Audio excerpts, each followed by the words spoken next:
there and welcome to the Majestic Talk Show. I'm your host, Latasha Morgan, certified Christian life coach, certified professional life coach, board certified master Christian mental health coach, and a whole lot of other goodies, y'all. I've had an amazing day, and I pray that you have had an amazing day as well. I also pray that every day to come is even greater and more amazing than the one before. We have an awesome show, and this is the last show for this month regarding slavery and its effect on our mental health today. So we're going to be talking about generational disparities today, how slavery's educational ban still affects us today. Now we're going to explore how the denial of education during slavery continues to shape the mental, social, and economic realities of African Americans and how we can heal to move forward. We have our guest for today, Dr. Faith Okpotor and Vickie Crockett. Please welcome our guest. Hello, Dr. Faith. How you doing today? I'm good, thank you. How are you? I'm blessed. Thank you so much for being here. Why Of don't you go course. ahead and tell everyone who you are and what you do? Of course, my name is Dr. Faith Okpotor. I'm a political scientist, so I'm a professor of political science, but I also am the founder and CEO of the National Center for Higher Education Access, and we have a college admissions coaching program called College Fully Funded, where we focus on trying to help students get into college fully funded so that they can avoid debt. Oh, that's amazing. Thank you again so much for being here. So let's welcome Dr. Oh, I'm sorry. Maybe you're going to become a doctor soon. Um, One day when I finish, look, it's been a journey. Please welcome Miss Vickie Crockett to the stage. How you doing? I am doing well, Coach Latasha. I'm so glad to be here. Dr. Faith, it's great to see you as well. Same here. Thank you for being here. Why don't you tell everyone who you are and what you do? Thank you for that. I'm very excited. My name is Vickie Crockett. I am an educational specialist, and I primarily focus on secondary education for my current 9 to 5, as I refer to it, 9 to 9 most times. I am also the founder of Teach Educational Consulting, and through this service, I provide private consulting, curriculum design, and coaching for teachers, schools, and school systems on how to design student-centered, culturally responsive educational practices to empower and enhance the academic experiences of diverse learners, especially looking at students of color and students living in poverty, those that are not represented in your traditional mainstream educational practices. Oh, so I really have experts on here today. Okay. That's good. That's amazing. I'm not an expert on this. So that's why you have other people to come and talk to the people. All right. So I like to make sure the show is structured like a coaching or counseling session, Mhm. even though it is not. So I want to know why it happened, where did it start, where we are now, and how we can move forward. So that's what we're going to look at today. We have different segments. So the first segment is about the historical events that took place. How did we get here? And the second segment will be how where are we now. So we're going to have some statistics and show and some stories to show where we are now, and we'll end on how we can heal. Okay, so let's get started. I'm excited for you both to be here, and I hope and pray that those that will be listening to that are listening and will be listening will get something from this show today. So now, the denial of education was one of slavery's most destructive weapons. It was a way to control minds by keeping knowledge out of reach. But as we'll see tonight, the spirit of learning, the hunger for understanding has always been a part of who we are. Joining me, oh, sorry. So we're going to continue talking about that. The beginning route during slavery was illegal in, oh my God, what is wrong with me? During slavery, it was illegal in many southern states to teach enslaved Africans how to read or write. In 1831, after Nat Turner's rebellion, states like Virginia, Georgia, and South Carolina passed laws with harsh punishments, even death, for anyone caught teaching an enslaved person to read. Because education meant empowerment, slaveholders knew that an educated mind was a liberated mind. Ooh, I would be in so much trouble back then. because I love, I think we all would. I love to read. I would be dead, most likely. So, here's a historical story. There's a story of a young enslaved girl named Priscilla in Georgia who secretly learned the alphabet by tracing letters in the dirt while pretending to play. Now, that's smart. When her master found out, she was whipped, but she never forgot her letters. She taught others at night by candlelight, and those small acts of resistance became the birth of community education. That's the kind of determination that built our legacy. Now, here's what I want to ask you to. Now, think about everything we just talked about from Miss Vickie Crockett. From your perspective as an educator, how do you see that early denial of education shaping the systems we still navigate today? So, unfortunately for me, I think one of the ongoing glaring challenges or difficulties is the belief among so many students of color. I teach at a school that is comprised 98% Black and Brown children, is the belief that somehow education is not for them. And so this early separation from the process and the opportunity to engage in learning, and then the extended history that we spent in enforced labor here and in the United States, and then the very slow and limited access to which we had education when it became available, there became this concept or this idea that intelligence, learning, letters, knowledge was somehow inherently a white thing, and that the primary strength, skills, and abilities of communities of color had to deal with our ability to physically provide some service or labor. And while labor and service is honorable, if we're looking at that through the lens of these are the only capacities that you possess, then we begin to reproduce cycles or generations of young people who then grow into adults who believe that that is the core of their capacity and that learning in school is not what they do. And that's why so often growing up, even for myself, I was educated in South Carolina. I grew up there, and being treated as if I was somehow an other because, like you said, Coach Latasha, I loved reading, I loved academics, I loved going to school, and many of my friends didn't understand that. And so you get this idea of, oh, when I was going to school, it was the Oreo effect. You're Black on the outside, but white on the inside because you like to learn, you speak a certain way, etc. And I knew that wasn't the case. But again, that becomes these cycles that perpetuate themselves. Learning and intelligence is something someone else does. And we see those myths, those unhealthy myths, still existing in the minds of so many of our young people across the nation. And that to me is the most glaring and most harmful, detrimental perceptions around education and that lack of access early in our history in this country. That's true. That's true. Because I often wonder why today not as many children are going to college today. Mhm. And it was this major thing back in the day. And sometimes I think maybe it's because they didn't experience the same thing that our ancestors did. Right. Maybe that's why it's not as important to them. Dr. Faith, how about you?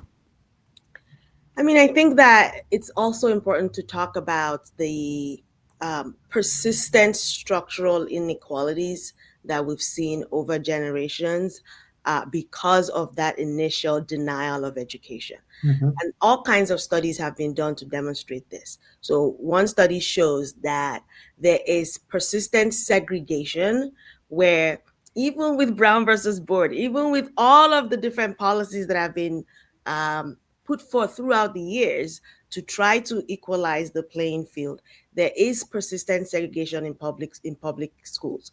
And so one of the studies showed that where you had high concentrations of slaves in the past in the South, today you have higher concentrations of segregated public schools that are mostly Black and a lot of private schools where you have mostly white students. And that is persistent today. And we know that many of those schools are woefully underfunded. Mhm. And that underfunding in turn results in a lower quality of education, which we know all the other things that can come from that: lower education, lower attainment, lower income, and that persists. those structural inequalities persist. And that's just one example. And if I may, something that Dr. Faith initiated when she shared, then the perceived value of education for the students as well. And so you have a young person who is coming to a school that is in desperate need of repairs. They know that they have friends in other parts of the city that are going to schools that have advanced technology, new buildings, a $20 million football field, which is something that we actually have in the Atlanta metro area where I am, a high school that recently spent $20 million on a new football field. And that begins to then perpetuate this idea that somehow education is not a place for us, because the place where we go to get educated, as Dr. Faith said, is underfunded. Our buildings sometimes are not as well maintained. The technology and things we do have access to are inferior to what other schools have access to. And that continues to reinforce this idea that somehow education is for other people and not for us. So since we heard when I read the information earlier that there was a fear of Black intellect then, do you feel as if there is a fear now? I'm going to let Dr. Faith go first because I could talk all day and I'm not going to, but I'm going to let Dr. Faith go first. I mean, I think that we see it in all kinds of things, right? I'm a political scientist. We see how particularly Black women political candidates are treated, right? We see how this fear of excellence, and you can never do it right. Now, women generally get this, but Black women in particular, you're too loud, you're too strong, you're too uppity, you're too, why can't you just stay in your place? And we see those, those stereotypes come out again and again and again. So that hasn't changed, that has persisted. And we see it in how the public reacts to what is perceived as good leadership, or who is perceived as a leader, and who should be listened to, and who is worthy of our adoration. So yeah, it definitely has persisted. Okay, go ahead. And I think when you marry that to the responses that we have seen recently toward historically Black colleges and universities after we had a recent national situation, and even though the perpetrator of that national crime was in fact a Caucasian male, there were upticks in security concerns on the campuses of HBCUs. And I still have a question about how an attack perpetrated by a Caucasian male somehow means that we need to be concerned about, and we need to be now keeping our eye on these historically Black colleges and universities. Like that event had nothing to do with these institutions of higher learning. But again, it becomes an excuse to pivot and to attack the things that reflect the excellence, the brilliance, the capacity that communities of color possess. And specifically, if we're talking about the African-American community, I recently spent some time in Oklahoma visiting some friends of mine, and I had a chance to visit Greenwood, Oklahoma, Black Wall Street, in about 2 or 3 nights. I'm not sure how long the massacre lasted, but within 2 to 3 evenings, what would have equated today to somewhere in the neighborhood of $75 to $100 million of wealth, if we allow for current day appreciation of value, wiped out in 2 to 3 days, because someone decided that Black intelligence, Black wealth, Black capacity was something that was threatening, something that they needed to be afraid of, and something that they needed to safeguard themselves against.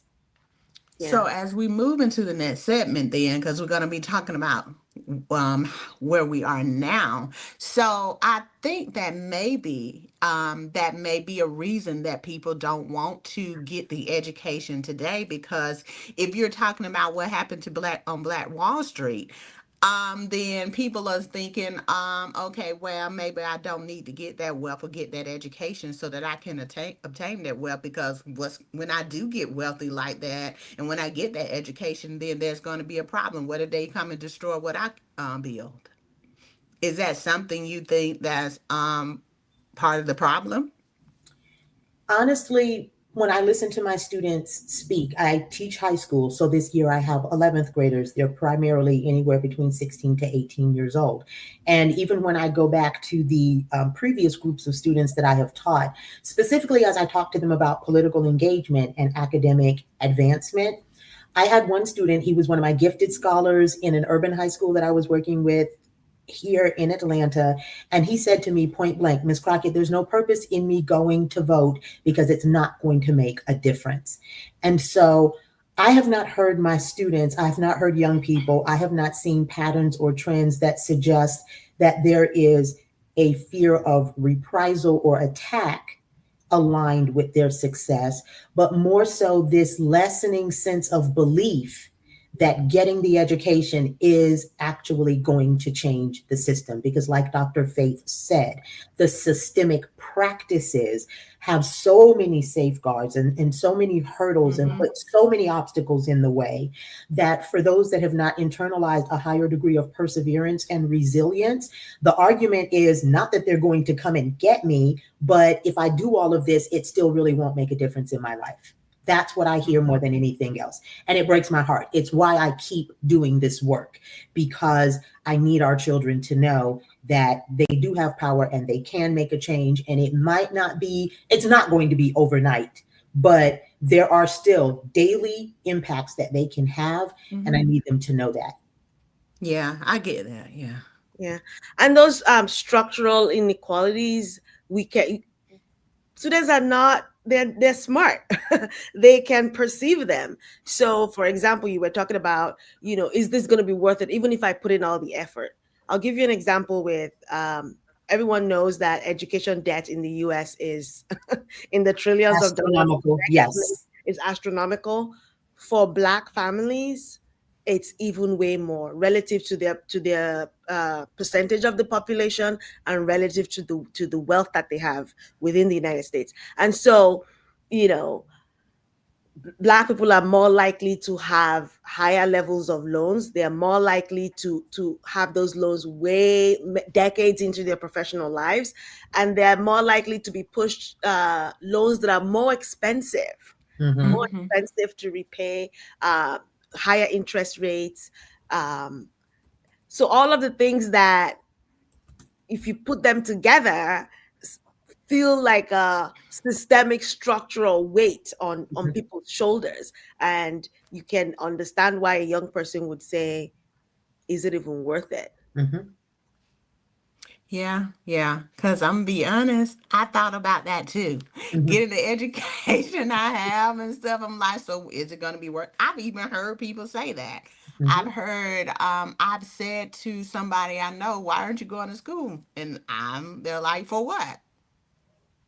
I'm going to be honest, full transparency here. One of the reasons why I have not yet finished the doctoral program I started is because after some family changes that required me to put the program on hold, I started reflecting as someone who loves education and who is an educator and has been educating for over a quarter of a century now. I had friends and family members, some of them educators with doctorates, who asked me point blank, my baby sister, she's very practical. She's in finance. And her question was, Vic, why? Why do you need, is it going to allow you to do anything that you're not doing now? Do you need a degree to learn whatever it is that you feel like you need to know? Like, you're smart. You could get some books and do some research and you can get all of that. So I understand it too. When the students say those things to me, I absolutely understand their position. And we have authentic conversations, though, about, going back to your point, Coach Latasha, about where do these ideas and feelings originate? Is this coming from a place of deficit where you don't believe that you can, and so you then deflect? Or is this coming from strategic, intentional reflection? And I have those conversations with my scholars because I also want to get to the root of what is initiating this conversation. And if it's a true reflection, then we can talk about what the alternatives might be. But so often there is a touch of, like Dr. Faith said, either I can't afford it or it won't be worth it even if I do finish, or because of that idea that education is for someone else, and maybe I'm the first generation in my family to even think about going to college, I don't know if I can because I've never seen it be done. And if that is the root, then there's work to be done and there are conversations to be had. But it does go back to that long-term separation between the Black community and education and what that then does in the collective psyche. Okay. So to confirm everything you said, you all have said, the statistics say that the majority Black school districts receive 23 billion less in funding annually than majority white districts, despite serving the same number of students. School conditions, Black students are 4 times more likely to attend high poverty schools and 5 times more likely to attend schools without advanced placement courses. Now, I went to a school that was before all Black, like back when my parents were students. It was all Black. Then there was some of the schools that we attended that we used to be all white, but then they merged together, right? So we had everything was great. We had good computers. We had everything, our books, all of that. Everything was great. So I guess because then that may be because I was in a small town here in the South. But have you all experienced that where your books or and your education wasn't as great as anybody that wasn't your color? Dr. Faith, do you want to start that discussion? I haven't personally experienced it, but I have seen it. I have seen it. I have seen the disparities. And sometimes it doesn't even, it's like a block away, 2 streets away. Mm-hmm. But I have seen the disparities in the quality of the classroom, the number of students per teacher, the kinds of books, the availability of technology, all of that. And you know, we have to get past this thing where your zip code will determine the level of or the quality of education that you get, which will in turn determine the trajectory of your life and your economic Mm-hmm. well-being and all of that. Mm-hmm. Yeah. And very much true for me as well. When I started high school, as I mentioned, my dad was in the military. When I started high school, we went to the base high school. And so it was an ethnically diverse high school because we were all military kids. So everyone came from everywhere. But it was in a part of town that there were other parts of town that had more money. It wasn't necessarily that there was a lack per se, but there were definitely other parts of town that had more money. And my sophomore year of high school, we bought a house in one of the big money areas in the city. And the difference between what I experienced at my base high school as opposed to what I experienced when we moved to the suburban high school was it was inexplicable to me. There was a part of me that understood it, but then there was another part of me that was still just speechless because, like Dr. Faith said, we're talking about maybe an extra 15 minutes, so 7-8 miles up the road, and just a completely different reality. And that reality was different from my friends who were going to school downtown, where the schools were still predominantly Black just because of the segregation that existed in Charleston historically and the learning experiences that they were getting. So I lived it myself. I saw the differences. I had friends who experienced it. And I am now teaching in a reality where I see it every day. Definitely. Okay. That's good. That's good. And I see it when those students show up in college in my Yes, class. you do. You do. Yeah. Now I can tell the quality of high school education they got uh, from the ease with which they can read the things that I've assigned them to read, or the trepidation with which they approach any work Mhm. that they're given, or the confidence, on the other hand, with which they approach the work. Mhm. So again, this stuff carries on. Yeah, now I could tell the difference and I first started at a technical school. I could tell the difference between the education I was getting there and the education I was getting now when I was in high school. And I can tell the difference for that. But as far as having everything we needed, it was different because even with when someone would transfer over to another school in another county somewhere, then the work would be a little harder Mhm. versus the school I attended. Now that's the only difference. Like I said, I did notice that when I got to school, when I got the yeah, so I can get that. I can attest to that, Dr. Faith. Yeah. I can attest to that. So, and so how do we move forward? How do we heal from the past and go forward into the future and make things different? What do we need to do? Well, education is still, I believe, the pathway, and it doesn't, I'm not even talking about higher ed, go to a college, go to a university. I'm talking about how we meet our young people in their compulsory education years. Research study shows us that the average child, regardless of socioeconomic background, regardless of an ethnic background, the vast majority of them, when they start their compulsory education pathway, kindergarten, first grade, they're excited. They want to learn new things. They want to expand their mind. They want to understand. I can do that for myself. I want to read that for myself. I want to learn my alphabet. And we've started to see some changes in those behaviors over the last 10 to 15 years, but still overwhelmingly, when you speak to elementary age children and you ask them how they feel about school, the vast majority of them, even now, will say how much they enjoy school. However, when we talk about urban children, when we talk about children in poverty, when we talk about children of color, generally by third grade, that narrative begins to change.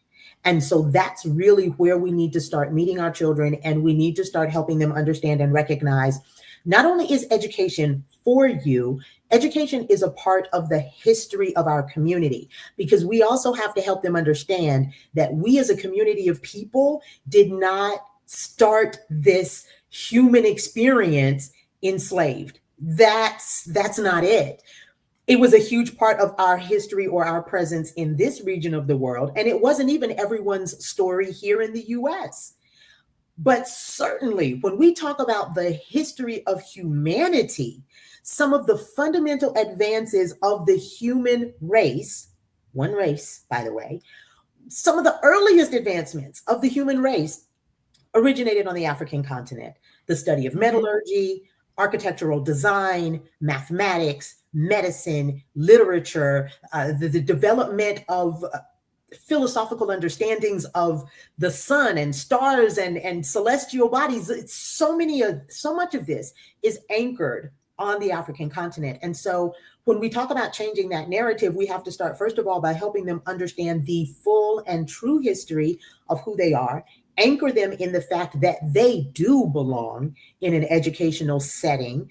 We have to then start making that a part of their standard education. So whether that is who I put on my bulletin board, for me as a literature teacher, it is who we read, and we read all representations of what it means to be a citizen of the United States. That means we read Native American works, we read works by Latinos, we read Asian Americans, we read African Americans, because this is all the American story. Because they need to know, I am a part of this. This is my history. It is in my bones. It is in the core of who I am. We are a people of education. And once they understand that, once we help them get a true anchor of the fact that, yes, you are intelligent, capable, competent, brilliant, we keep building on that by surrounding them with other individuals of the same, or educating them about other individuals of the same. If they don't see those people around them, we create opportunities for them to go and to participate and to engage. Because what we have to do is we have to start uprooting the myth, debunking the myth, and we have to start reshaping their belief system in who they are and what they're capable of. So for me, that's step one. And as you all can probably tell, like, this is my passion. This is the thing that I burn for, because this is where we start. They have to understand truly who they are. And this is not a reality where they always get that. Okay. We also have to find ways to provide um, systems, programs, opportunities to sort of overcome some of those structural barriers that we've talked about. So whether it's opportunities to say you can go to college, yes, it can be affordable. Here are programs that can help you find funding for that. Or when you do come to college, here's how to do college, because a lot of people, depending, again, talking about those persistent inequalities, even when they show up in college, they might not know how to do college. They might not have the social capital, right? And to know who to talk to even know what it means to go to a professor's office hours. That's the thing that is their right, right? So all of those, making visible some things that other people from more privileged backgrounds know innately, making that visible, and having systemic, not just ad hoc, but building systems to make sure that they have the access to this kind of information that will then help them be successful, and then build their own social capital. Yeah, that's good. That's good. That's good. And that was all in my notes too, without me even reading it. So that's why I didn't want to read it. I wanted to see what both of you would say. So, so what we're really saying is this: Romans 12:2 says, "Do not be conformed to this world, but be ye transformed by the renewing of your mind, that you may prove what is that good, perfect, and acceptable will of God." And that transformation starts with awareness, but it grows through action. We have to do something in order to create change. We have to put our feet to work and our mouths as well. So, this has been an amazing show. I really enjoyed talking to both of you. Dr. Faye, for those who may want to get in touch with you, how can they do that? They can send me an email, collegefullyfunded@gmail.com. And how about you, Miss Um, Crockett? so the easiest way to reach out to me is on LinkedIn. All my business connections are there. So it is Vickie M. Crockett on LinkedIn. And I am always looking forward to having discussions around how we empower our children and our community. Okay, so the last word for today is: we heal when we honor the sacrifice of those who risk everything to learn. We move forward when we reclaim the classroom as sacred space where our children are reminded that they come from genius, not at deficit. I'm Latasha Morgan, certified Christian life coach, certified professional life coach, board certified master Christian mental health coach, and a whole lot of other goodies. I've enjoyed talking to both of you tonight, and to our listeners, I've enjoyed talking to you as well. Thank you so much for watching the Majestic Talk Show, and we'll see you next time. Good night. Tell everybody, wave Good night, to everybody. everyone. Tell them. Thank you for joining. Thank you. Thank you both for being here again. Good night. Good night.